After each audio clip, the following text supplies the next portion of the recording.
Vamos lá. Olá, voltamos. Então, writing again, sim. Por que escrever, né? Porque nós amamos escrever, né? Você tem que amar, aprender a gostar de escrever. Então, assim, a gente Não já é bicho de sete cabeças. imaginar que já nasceu amando escrever, né? Gente, na verdade, o que é esse mistério? Não tem mistério, gente. É tudo assim, etapas, né? Nós estamos aqui passando algumas etapas, assim, são simples, são singelas, do coração para você, né? Porque nós sabemos e passamos por isso, e estamos passando, É continuamos. honesto, né? É honesto. É honesto. Então, aqui, né, para continuar, tem algumas sugestões aqui também para acrescentar diante daquelas outras lá, antes de pegar no grosso, vamos dizer assim, do writing, né? Que Ainda no campo das ideias, né? a gente ainda está no campo das ideias aqui do caos também, né? Que eu gosto dessa palavra aqui, do supetão, ali, do suspense, antes de chegar, né, no processo realmente mais de afunilar ali o negócio. E aqui temos a forma de listar, né, as suas ideias. Então, assim, nessa forma de você listar suas ideias, você pode colocar aqui o que, que você quer desenvolver nesse parágrafo tal, o que, que você quer desenvolver nesse outro parágrafo e no outro.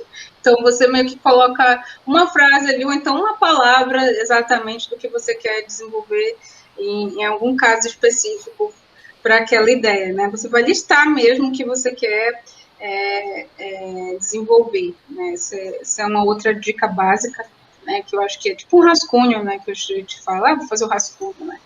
E uma outra dica é o outline, né? Que aí você escreve numa frase aquilo que você quer resumir no todo o texto, se for um ensaio, se for um resumo, se for, só para não perder a ideia geral, né, do seu percurso, porque às vezes a gente acaba enrolando tanto mais adiante que acaba esquecendo até o objetivo que começou Vai lá, dando né? tanto zigue-zague, aí dá o balão, aí. Vai dar um Entendeu? balão. Eu sou ótima para fazer essas loucuras. Eu vou longe, vou viajo, aí depois, meu Deus, tem que volta pro corpo, né? A alma volta. Então aí é nesse outline, né, que é uma dica de resumo bem É básico. como se fosse a bússola, né, da ideia, né? Isso, exato, é perfeito. Então, é ideal aí nesse caso. Sérgio, diga-nos o que é que você tem para nos compartilhar aqui. Assim, uma dica assim que é muito importante, principalmente quando você vai para não necessariamente textos mais formais, assim, acadêmicos e tal, mas para algumas tarefas do dia a dia, né, e algumas atividades de sala de aula, é você responder, ou melhor, é você perguntar, né, tipo, as perguntas que você quer responder no seu texto, né? Então, por exemplo, antes da atividade, antes de você escrever seu texto, você tem as perguntas do o que, né? Tipo, o que aconteceu? Aí você, qual é a resposta dessa pergunta vai ser a situação que você vai escrever, né? Com quem aconteceu? Então, quais são os personagens, quais são esses elementos que você pretende adicionar no seu texto, né? Tipo, por que aconteceu? Então, para além da informação que você tinha antes, você ainda vai conseguir justificar, né, a situação, né? Onde aconteceu. Então, você vai dar aquela. Você vai, né, no seu texto, Localização, isso, né? focar no ambiente, você vai ambientar, né, o seu texto. Quase o Então, GPS, essas quase perguntas, né? GPS. Sim, e essa questão do onde, como, porquê e tal, assim, tendo um contato assim, com textos de antropólogos, por exemplo, qualquer antropólogo que você leia, parece que ele responde todas essas perguntas, né? Ele é um texto assim, muito rico em detalhes. Né? Uhum. É Então, importante também essa questão da descrição, né? sim, Dependendo do sim, texto, né? Principalmente se for científico, né? Porque descrição, sim, assim, é que entra. Principalmente essas pessoas que são de Libras, né? Que leem Libras, porque aí quando for traduzido o seu texto, a pessoa vai ter mais capacidade de descrever ali em detalhes, né? Se for passar e depois, quando for já traduzir, né? E já tocando nesse sentido aí da acessibilidade, isso, na verdade, até tem se tornado um pouco mais comum, né, na escrita tanto formal quanto informal na internet, que você tem, por exemplo, hashtags, né, em jornais online, né, em que o texto é totalmente descritivo da imagem que está sendo apresentada, ou do vídeo que está, enfim, entendeu?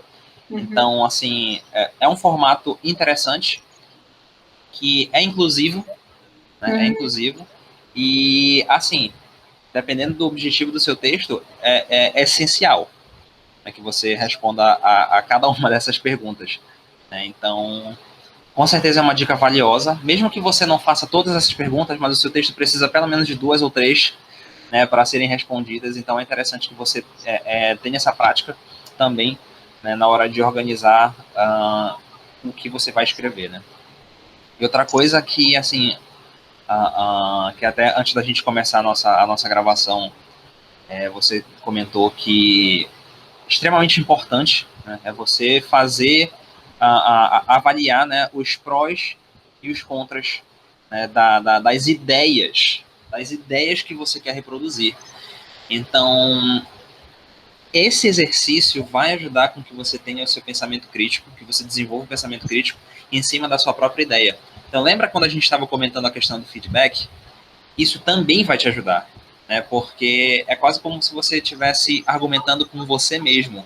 Então, a partir disso, você vai conseguir tomar decisões sobre o rumo da sua escrita, né? Então, é, é, que pontos com que pontos eu consigo defender a minha ideia, né? Que lacunas eu consigo preencher, mas ao mesmo tempo que ideias são contrárias a isso que eu estou escrevendo.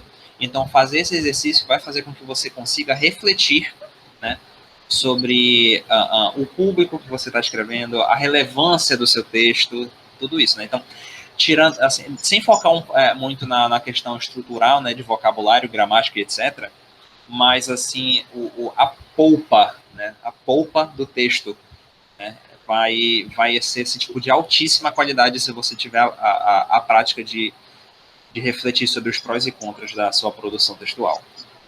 Essa questão dos prós e contras, eles são interessantíssimos para a gente destacar a questão da profundidade, né, argumentativa do tema também, né, até onde a opinião gerou uma certa ciência, né, porque existe muito isso, essa ideia que a opinião, né, como é que ela vai se construir como uma possibilidade de argumentativa, né, de eficácia para a comunidade, né, que aí vai ter relevância social.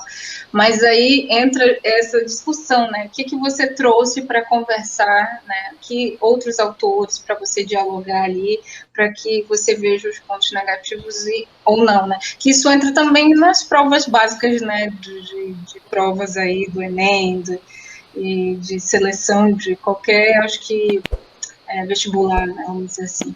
Então, não, você já tem que entrar também pensando, né, dependendo do que você for fazer, as redações da vida aí, né, também praticamente isso, querendo ou não, entra, né, em jogo. Claro que a gente está falando aqui do inglês, mas sim. O inglês ele é bem assim compactado nesse sentido, porque você tem palavras específicas, né, que já apontam ali para aquele desafio que você vai propor, né?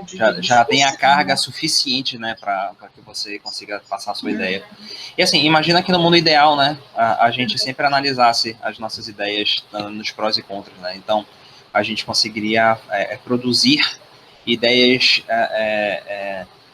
mais cheias de reflexão, né? Não só aquelas opiniões que escapolem, assim, basicamente, né, da nossa mente, pela nossa boca ou pelos nossos dedos, né? Quando a gente vai que vale muito também a pesquisa, né? Para isso que serve a pesquisa. Com certeza. A pesquisa então, é muito importante nesse sentido, porque você tendo, como eu falo para os meninos aqui, no geral, que eu oriento, né? Abra uma pasta no computador, coloquem tudo que for de texto, aquilo que vocês querem pesquisar, vão fazendo download, vão fazendo arquivos ali separados, esse autor, faça ali a sua organização, porque para pesquisa, que daí você vai poder conversar com eles depois, trazer citações, enfim. E assim, no contexto acadêmico, isso isso é crucial. Crucial, até para você conseguir validar a sua produção, né? Você tá ok, mas você só leu autores que concordam com você. não tem uma réplica, né? Esse contraponto, Porque isso é interessantíssimo. Tudo bem que assim, no âmbito de sala de aula, nem toda produção textual vai exigir, mas como você comentou, assim, a questão acadêmica, isso chega a ser básico. Então, por exemplo, um fala de um sentido, mas você pode acrescentar na sua opinião, trazendo também a sua interpretação ali, né? E aí depois chega com outro conversando para trazer, né, para esse debate. E, gente, é muito pano para manga aqui, a gente vai falar muita coisa legal aqui, fiquem atentos. Sempre lembrando, né? Petisco. Tudo isso é só petisco. Sempre lembrando que, assim, cada uma dessas etapas que a gente comentou, elas são super válidas para você experimentar. Não existe fórmula mágica, né? Então, essas são opções, né, que você, como aluno ou como professor que está assistindo isso, eu sei como é, a gente sabe como é.